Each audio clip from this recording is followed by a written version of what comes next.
उठो पूर्णा, शीघ्र ही यशोदा के यहाँ पुत्र का जन्म होगा। नक्षत्रों की गति से उत्पन्न संकेतों को देखो।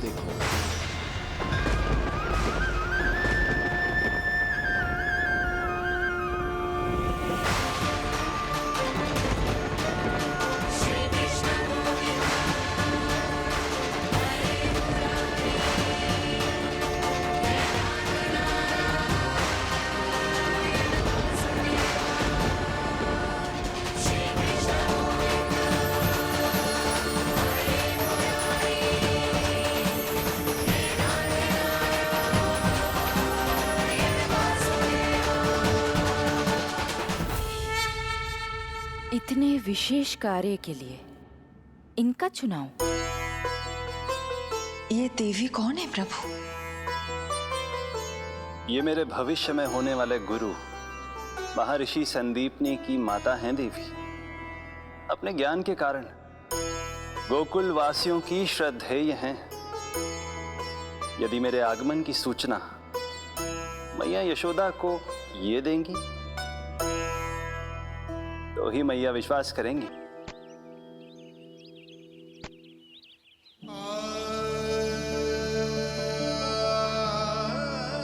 यशोदा, मैं तुम्हारी व्यथा समझ रहा हूं,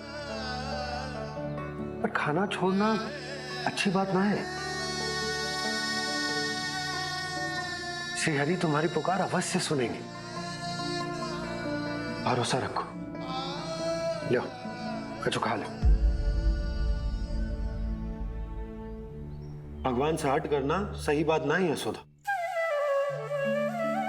भूखे प्यासे रहे प्राण देने हैं क्या? यशोदा,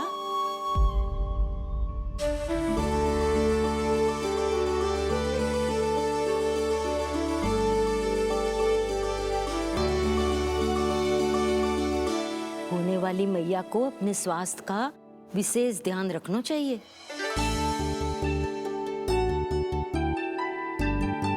खाना खा,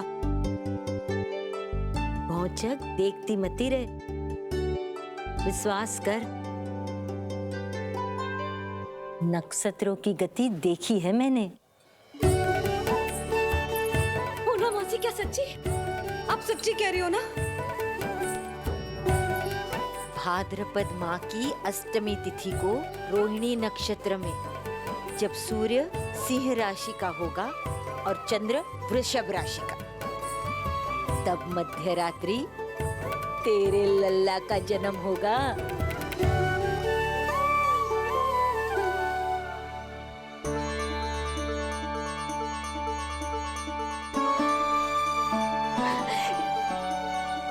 इतने वर्षों में कभी किसी ऋषि मुनि, किसी ज्ञानी ने हमें ऐसी आशा ना दी।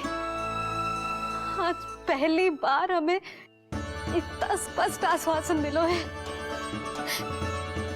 बहुत बहुत धन्यवाद आपका पूर्णा मौसी, बहुत बहुत धन्यवाद।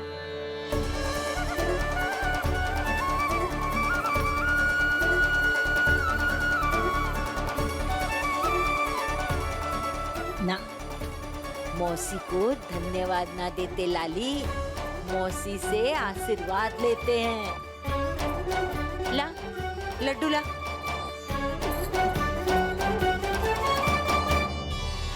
खाई।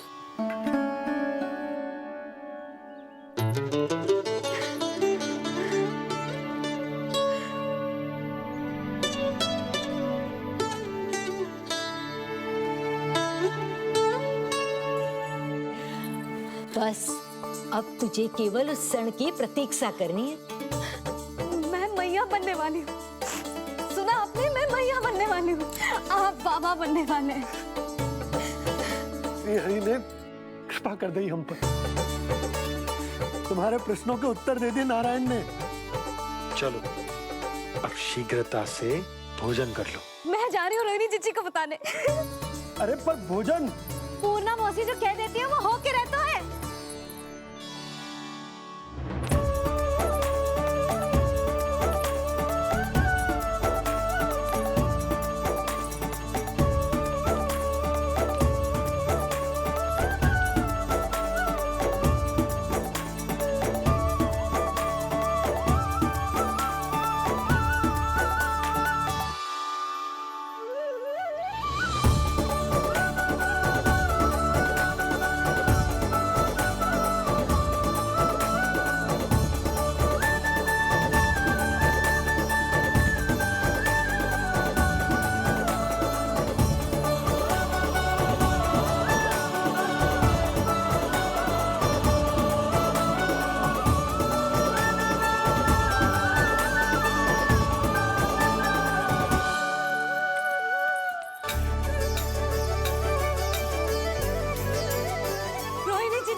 क्या?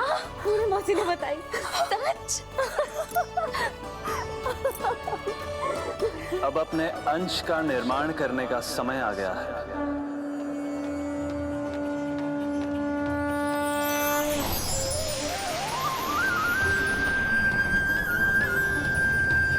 वसुदेव सुतं देवं वंशचाणूरमर्दनम्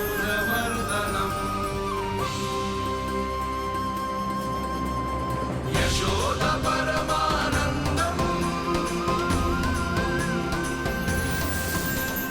कृष्णं वन्दे जगद्गुरुं कृष्णं वन्दे जगद्गुरुं कृष्णं वन्दे जगद्गुरुं कृष्णं वन्दे जगद्गुरुं कृष्णं वन्दे जगद्गुरुम् कृष्ण कृष्ण कृष्ण कृष्ण कृष्ण कृष्ण कृष्ण कृष्ण।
किसके पुत्र हो? आपका।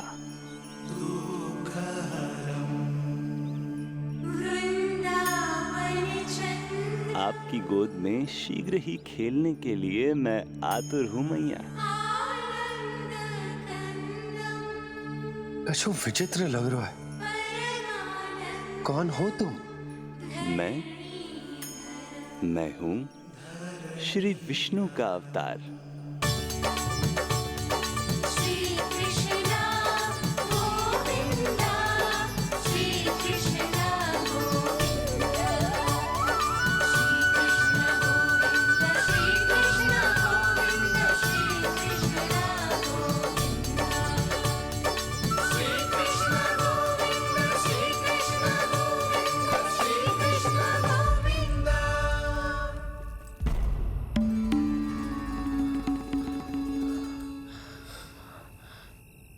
मैंने अभी एक स्वप्न देखा।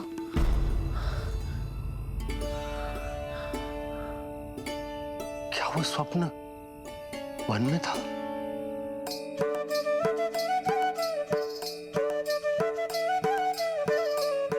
क्या मैं सत्य में श्रीमन नारायण की मैया बनने वाली हूँ?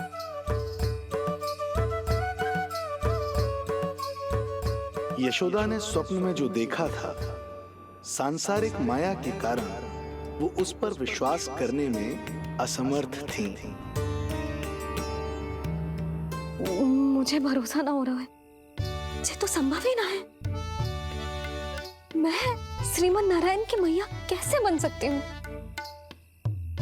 परंतु स्वप्न इतना सच्चा, इतना वास्तविक था यशोदा। ऐसा लगो जैसे स्वप्न ना है, सच की परछाई। आप मेरा उपहास कर रहे हो ना? अरे कल तक तो ये भी ना पता था कि मैं कभी मैया भी बन पाऊंगी कि ना। और आज आप कह रहे हो कि श्रीमन नारायण स्वयं मेरी कोख से जन्म लेंगे। ना ना, ऐसे उल्टे सीधे विचार मेरे मन में मत ही डालो आप। मैं तो साधारण सी स्त्री हूँ जो बस एक सामान्य सी मैया बनना चाहती है। मुझे तो बस एक सामान्य सा लल्ला चाहिए, छोटा नटखट प्यारा सा मेरा बाल गोपाल। मेरा लाडला होगा वो, मेरा राज दुलारा, मेरी आंखों का तारा।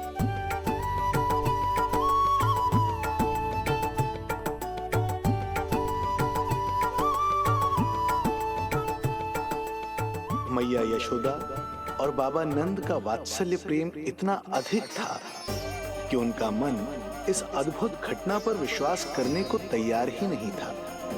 जिस स्वप्न को सत्य समझना था उसे मिथ्या मानकर भुला दिया उन्होंने, किंतु श्रीमन नारायण को आना ही था। स्वप्न साकार करने वाले को ही तो भगवान कहते हैं।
माता देवकी आपको जन्म देने वाली है, इसलिए उनके गर्भ में आपके अंश का समा जाना सर्वथा उचित ही है।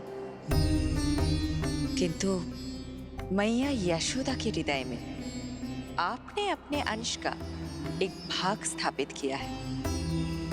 इसका अवश्य ही कोई ना कोई कारण होगा। मेरे अंश के ये दोनों भाग तन और आत्मा हैं देवी।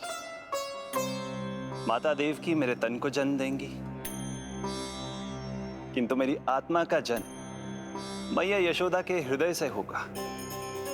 जब मैया प्रथम बार मुझे अपने हाथों में थामेंगी, मेरे अवतार की आत्मा और तन एक दूसरे से जा मिलेंगे और तभी मेरा अवतार पूर्ण होगा।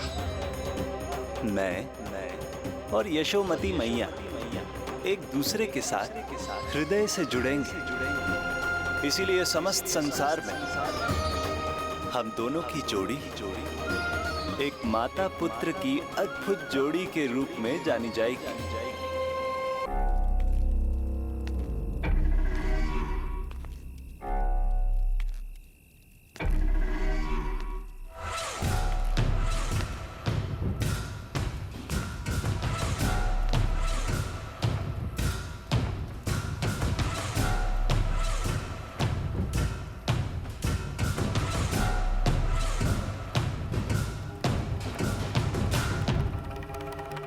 अच्छे कर्म करने वाला व्यक्ति भले ही कितनी भी विपत्तियों से क्यों ना घिरा हो, वो शांतिपूर्ण गहरी निद्रा में सो पाने में सक्षम होता है। किंतु यदि कोई व्यक्ति दुष्ट हो, क्रूर अत्याचारी हो या चोरी, हिंसा, हत्या जैसे जघन्य अपराध करता हो, तो फिर भले ही उसके पास कितनी भी संपत्ति और शक्ति क्यों ना हो, वो कभी शांतिपूर्ण निद्रा में नहीं सो पाता।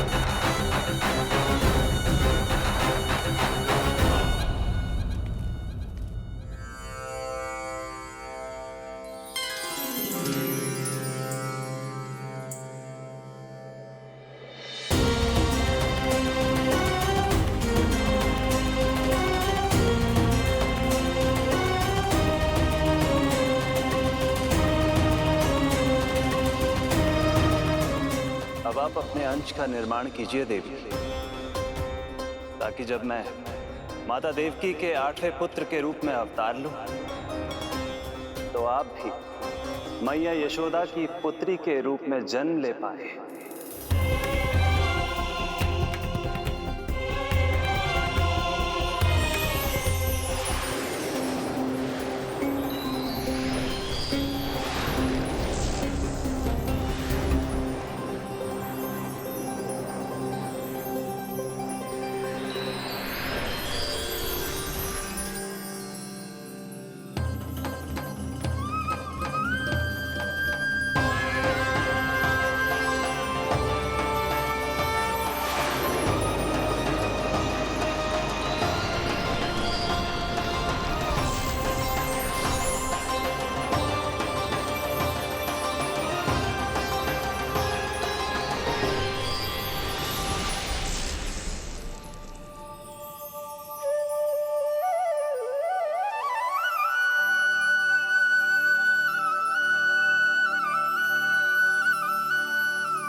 प्रभु के प्रताप से 9 माह ऐसे बीत गए मानो बस कुछ क्षण बीते हों।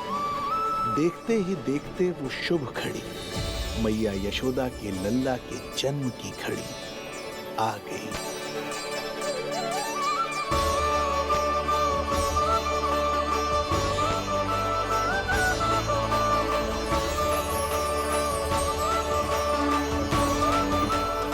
भाद्रपद माह की अष्टमी तिथि।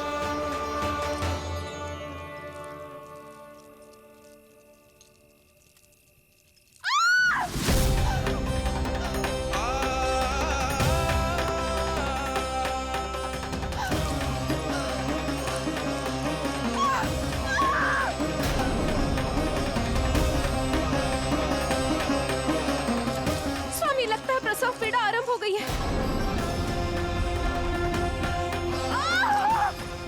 देवकी, संभालो अपने आप को, धीरज रखो। जी जी, यशोदा, दाई माँ।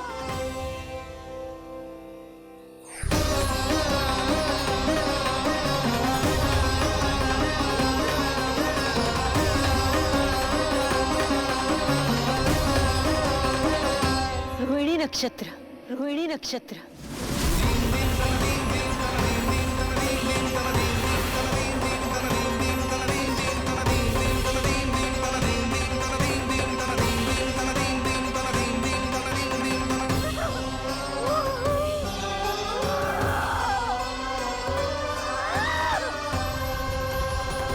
सूर्य सिंह राशि में और चंद्र वृषभ राशि में। यही तो है अधर्म के विनाश और धर्म की स्थापना का संकेत। देवकी, तुम चिंता मत करो, सब ठीक हो जाएगा। किंतु कैसे स्वामी? भैया की तलवार की धार विनाश की बिजली बनकर मेरी आंखों के सामने चमक रही है। देवकी, तुम विश्राम करो।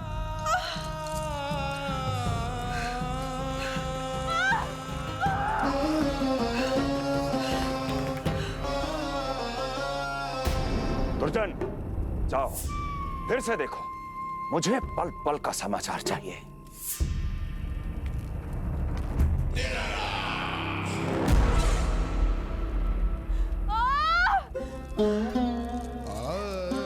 जैसे ही मेरा पुत्र मेरे सुरक्षित कोख छोड़कर इस संसार में आएगा,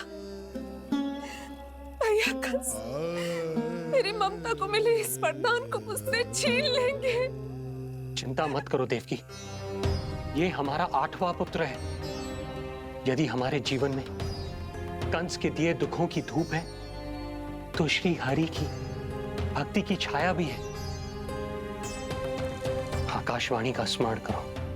आप स्मरण कीजिए। कितनी क्रूरता से भैया ने हमारी सभी संतानों का जीवन प्रारंभ होने से पहले उनको नष्ट कर दिया। मुझे भय लग रहा है, कहीं मैं इसे भी ना खो दूं।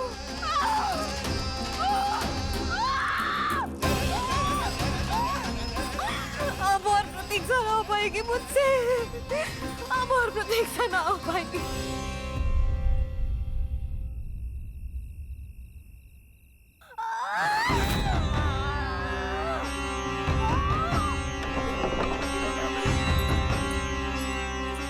हम यशोदा को खो देंगे नंद भैया। यदि संतान का जन्म शीघ्र ही नहीं हुआ तो वो अत्यधिक पीड़ा में है। वैद्य जी ने जो प्रसव की घड़ी बताई थी वो भी कब की बीत चुकी है। भाभी, आप दाई माँ से कहियो कि मेरी पत्नी और संतान को बचाने की हर संभव चेष्टा करें। मैं यही प्रार्थना नारायण से करने मंदिर जा रहा हूं।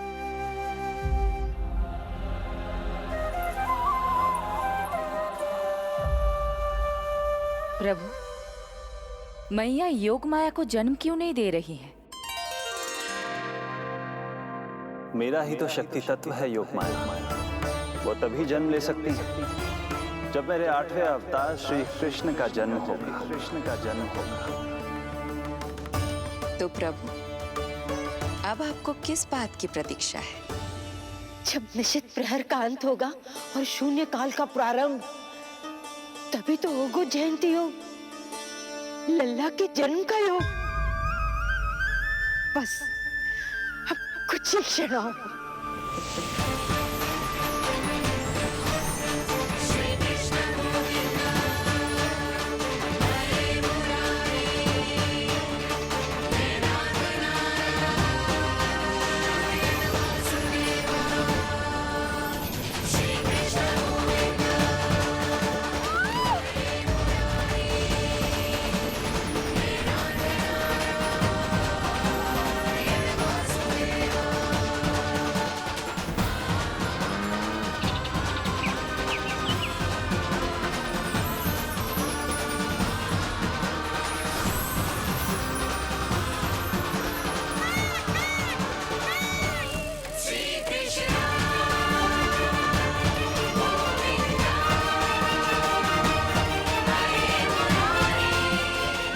युग की सबसे शुभ घड़ी आ गई।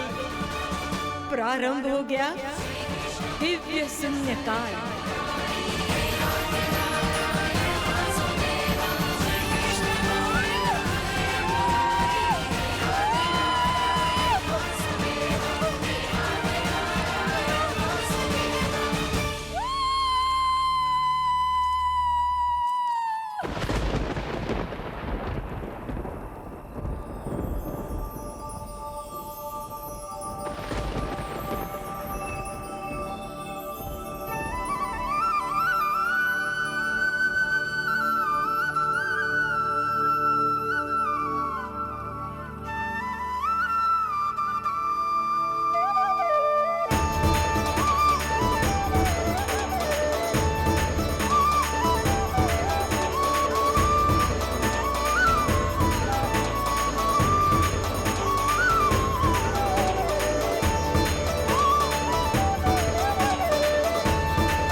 हे श्री नारायण, हम परम सौभाग्यशाली हैं। हमारे पुत्र के रूप में आप स्वयं पधारे हैं।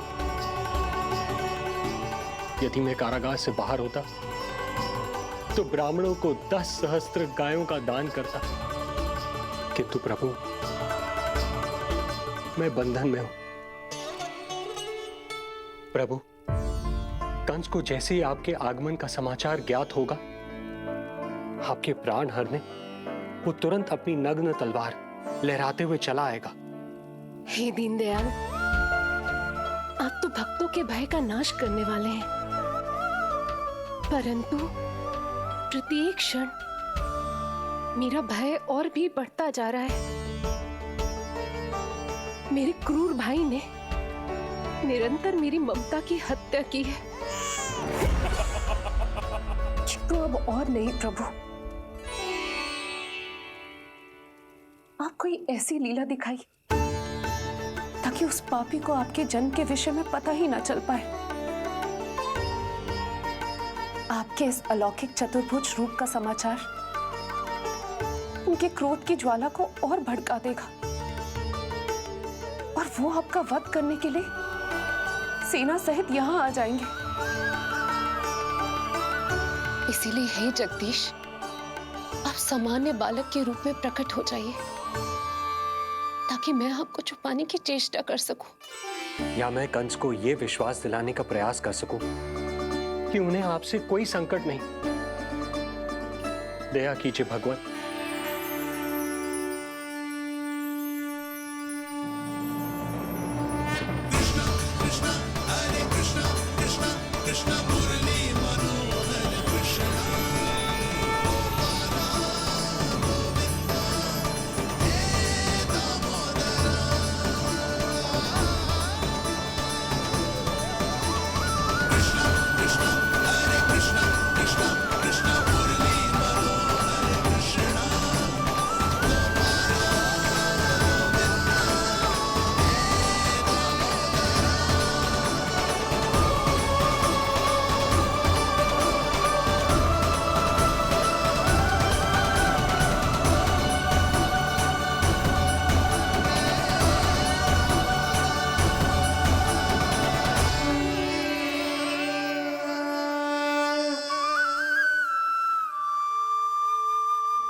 माँ, पिताजी, पिछले जन्म में 12 सहस्त्र वर्षों तक आपने कठिन तपस्या की थी।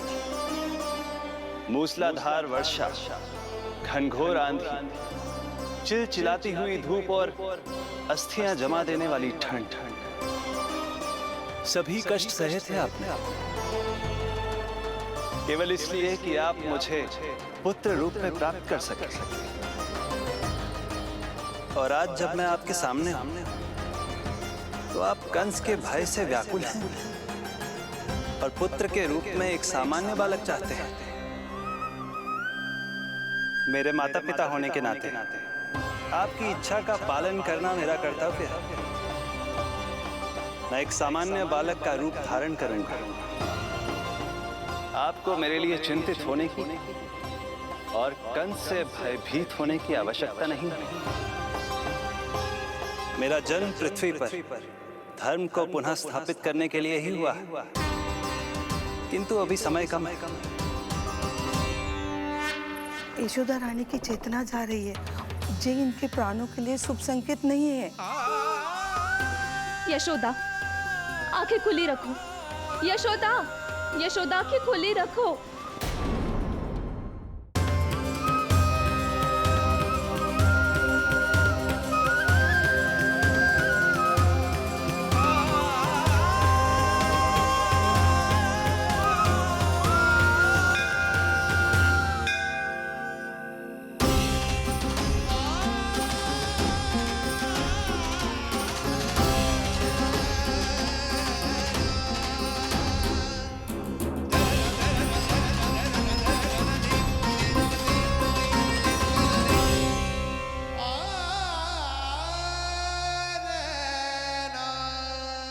पिताजी, इससे पहले कि कंस यहाँ आए, आप मुझे लेकर यमुना पार चले जाइए। और वहां गोकुल में अपने भाई नंद के संरक्षण में मुझे छोड़कर उनके यहाँ जन्मी पुत्री को यहाँ ले आई है। उसके प्राणों की चिंता मत कीजिए मां। जो हो रहा है मेरी ही लीला है। अब जाइए पिताजी, शीघ्रता कीजिए।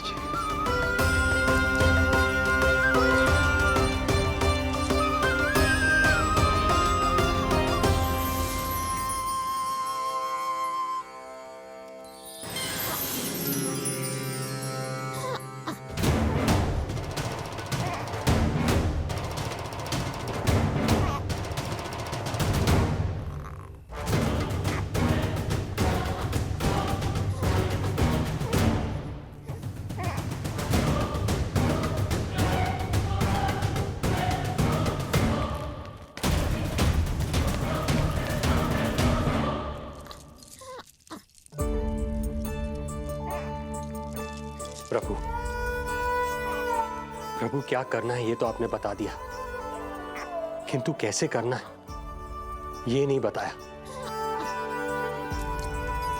पीढ़ियों में जकड़ा हुआ हूं, कारागार से बाहर कैसे जाऊंगा? यशोदा, बस थोड़ी देर और धैर्य रखो। अब और प्रतीक्षा ना हो पाएगी मुझसे। अब और प्रतीक्षा ना हो पाएगी। अब और अधिक प्रतीक्षा आपको करनी भी नहीं पड़ेगी।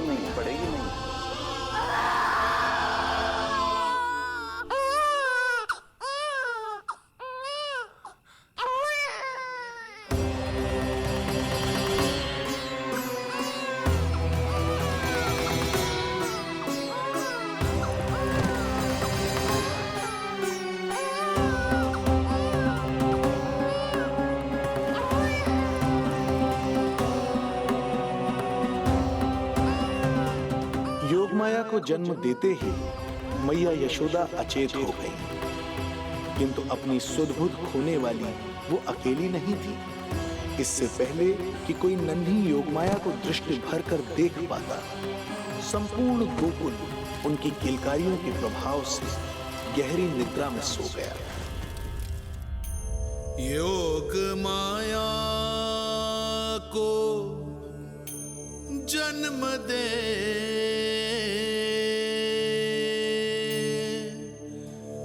यशोमती हुई निढाल,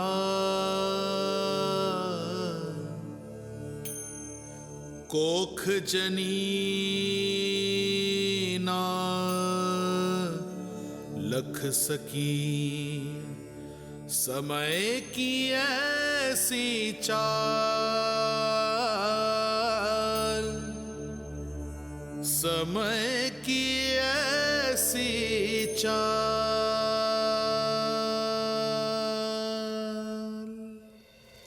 उधर मथुरा में वसुदेव अचरज में थे कि नन्हे प्रभु को बंदी गृह से बाहर कैसे निकाला जाए।